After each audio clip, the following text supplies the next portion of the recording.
नमस्कार। बिहार मिथिला न्यूज में आपका स्वागत है। मैं मनोज। देखिए, आज 15 दिसंबर से ही जिला प्रशासन के द्वारा वन वे की नई स्कीम लागू हो गई। हालांकि पहले दिन काफी लोगों को मुसीबतों से गुजरना पड़ा। देखिए, ये जो वन वे लागू किया गया वो सभी प्रकार के वाहनों में किया गया। इस बार सबसे ज्यादा लोगों में दिक्कत ये हो रही है कि ये टू व्हीलर थ्री व्हीलर पर भी लागू है। अब अगर किसी को लहरियासराय से दरभंगा जाना है तो उसे लोहिया चौक का सहारा लेना पड़ेगा। लोहिया चौक, दारूभट्टी, नाका 6, नाका 5।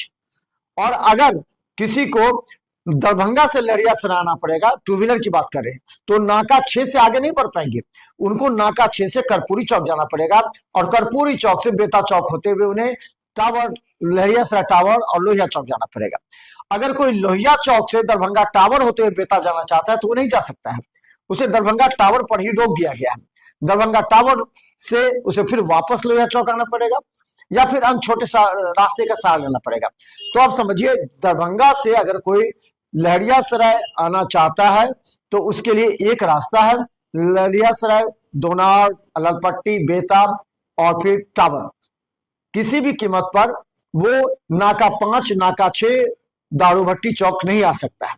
उसको सीधा कर्पूरी चौक, नाका 6 से मुड़ना पड़ेगा क्योंकि वहां पुलिस तैनात रहती है। आज दरभंगा के डीएसपी और एसडीओ ने लहरियासराय टावर पर सबसे पहले इस योजना के प्रारंभ की तो कई लोगों को काफी दिक्कतों से गुजरना पड़ा। कई बार पुलिस से झड़प होते देखे गए। लोग कहते थे हमें जाने दीजिए, हमें बगल में जाना है। नाका 6 से जिला स्कूल में परीक्षा चल रही थी लेकिन पुलिस ने उन्हें नहीं जाने दिया, कहा कि आप गाड़ी यहीं रोकिए और परीक्षार्थियों को अंदर जाने दीजिए, बगल में ही है। अंत में सभी को गाड़ी बाहर ही रोकनी पड़ी और परीक्षार्थी पैदल ही वहां से जाने लगे। अब यह स्कीम कितने दिनों तक लागू होगी ये देखने की है, लेकिन क्या इस पद्धति से दरभंगा को जाम से निजात मिल पाएगा? चलिए एक रिपोर्ट दिखाते हैं क्या हुआ।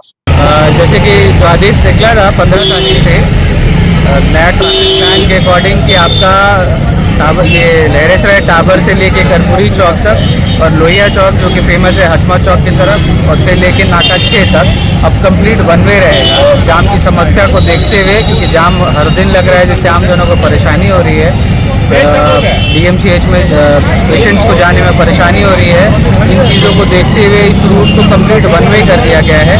पहले इस रूट में टू व्हीलर्स, आपका रिक्शा वगैरह अलाउड थे, लेकिन अब कंप्लीट वन वे है। टू व्हीलर्स हो, रिक्शा हो, आपका साइकिल हो, सबको वन वे में ही फ्लो करके जाना है। आज से ये इम्पोज किया जा रहा है। तो मैं और एसडीपीओ साहब दोनों खुद उतर के इस चीज़ को मॉनिटर कर रहे हैं कि ये सही है। जैसा अभी एसडीओ साहब ने बताया, ट्रैफिक को वन वे किया गया है जनता की सुविधा के लिए ही। अच्छी बात ये देखने को भी मिल रही है, हमारे एसडीओ साहब जब वो मॉनिटर कर रहे हैं और सड़क पर जो निकले हुए हैं ट्रैफिक जैसे साहब है कि जनता भी इस चीज़ से खुश है और वो भी सहयोग कर रही है। वो चीज़ों को उनको जब बताया जा रहा है कि आपकी सुविधा के लिए किया जा रहा है तो वो खुशी खुशी इस चीज़ को फॉलो कर रहे हैं, जो कि एक अप्रिशिएबल चीज़ है और इसके लिए जनता को भी हम लोग धन्यवाद करेंगे और आगे अपेक्षा यही करेंगे कि वे इस रूल को समझें और ये जो सिस्टम लागू किया गया है वो उन्हीं की सुविधा के लिए लागू किया गया है। साइकिल के लागू किया गया। ये एक तरह से मान लीजिए उचित नहीं है क्योंकि बगल में स्वर्णकार व्यवसायी लोग हैं। वो लोग रहमगंज से आएंगे तो उनको चौथी नाप कराना पड़ेगा, उतना घूम कराना पड़ेगा। उनकी सुरक्षा की जिम्मेदारी कौन लेगा?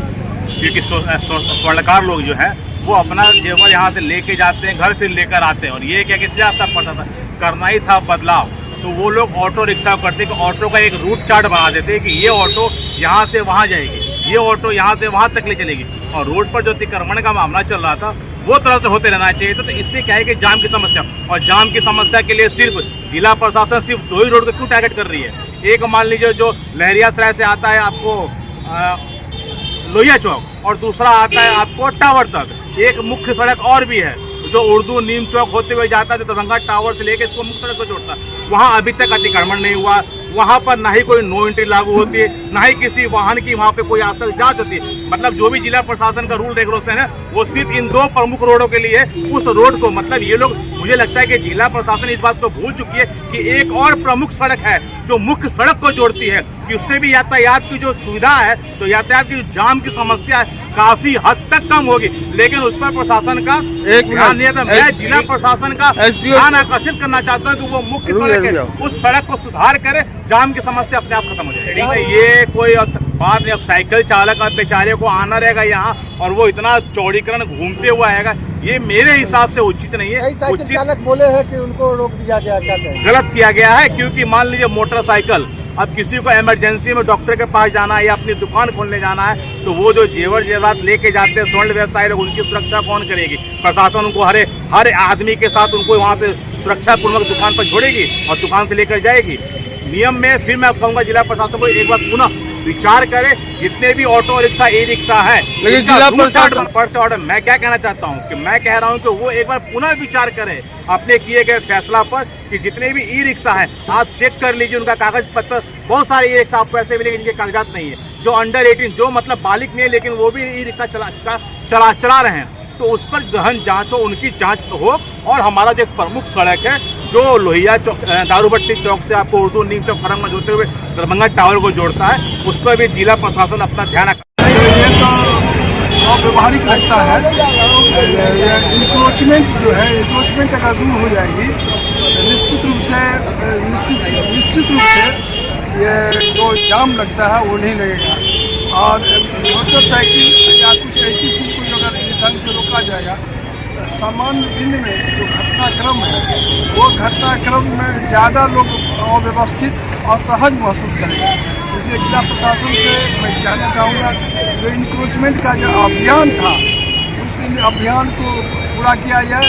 और जो लोग देखिए, ये जो सरकार द्वारा या प्रशासन द्वारा चलाया जा रहा है, इसकी मुझे पूरी जानकारी नहीं है, लेकिन जैसा कि हमको गाड़ी रोका गया है, यह मुगल शासन का कानून है। सरकार निष्क्रिय है और यहाँ की प्रशासन निष्क्रिय है। सरकार के पास जगह नहीं है, सरकार डिवाइडर दे। आज हमको, मेरा घर बलभद्रपुर, लहरियासराय, कबीलपुर हमको जाना है। आज हम यहाँ से जाएंगे हजमा चौराहा, बाकरगंज होते हुए, नाका चौक होते हुए, तब हम पहुँचेंगे। यह निश्चित तौर पर सरकार की दुर्दशा है, सरकार का निकम्मापन है और यह प्रशासन के द्वारा सभी के साथ अत्याचार किया जा रहा है। अगर किसी का चालान काटा जाएगा तो निश्चित तौर पर यह गलत होगा। और यहाँ के जो लोग हैं, स्थानीय राजनीतिक लोग हैं, मैं भी राजनीतिक पार्टी से जुड़ा हुआ लोग हूँ, लेकिन जनता मेरे लिए सर्वोपरि है। मैं जनता की बात करना चाहता हूँ। यह जनता के साथ अत्याचार है, ये जनता के साथ निश्चित तौर पर हम एक तरह से प्रशासन की गुंडागर्दी है। यह सरकार के पास अगर जनसंख्या बढ़ गई, रोड गाड़ी बढ़ गया, उसके लिए टेम्पू के लिए रूट चेंज करना चाहिए, लेकिन मोटरसाइकिल जो कि एक आवश्यक सवारी है और साइकिल तक को रोका जा रहा है। यह निश्चित तौर पर बैरियर लगा दिया गया है। यह बैरियर लगाना निश्चित तौर पर गुंडागर्दी है और यह प्रशासन के द्वारा अगर ये कानून लगाया जा रहा है तो यहाँ के स्थानीय नेताओं को, स्थानीय लोगों को इस बात का विरोध करना चाहिए। मान लीजिए किसी को यहाँ से बेता चौक जाना था और उसको आप नाका नंबर 6 होते हुए आगे कहिएगा जाने के लिए, तो बताइए कैसे हो जाएगा? समय का इसको दुरुपयोग हो रहा है। हम तो साइकिल से है, हम पब्लिक के लिए कर रहे हैं। मेरे पास मोटरसाइकिल है नहीं है, लेकिन साइकिल के लिए भी हम कह रहे हैं कि कोई दिक्कत यदि है तो यहाँ से जाने के लिए बहुत प्रॉब्लम है। आखिर प्रशासन इलेक्शन से पहले तो ऐसा नहीं था, इलेक्शन के बाद रोड पर सड़क जो है सो दुकान सब तोड़ फोड़, यहाँ से घूम के पब्लिक को घुमा के ऐसा अत्याचार क्यों हो रहा है पब्लिक के ऊपर? एक तरफ से यह किया गया है तो कुछ हद तक तो ठीक भी है कि व्यवस्था अगर सुचारू कर दे, वन वे जो है तो जो इंक्रोचमेंट है उसको सही से समाप्त कर दे और रोड क्लियर कर दे। लेकिन अगर यह नहीं होता है, कुछ दिन चले, इंक्रोचमेंट हटाए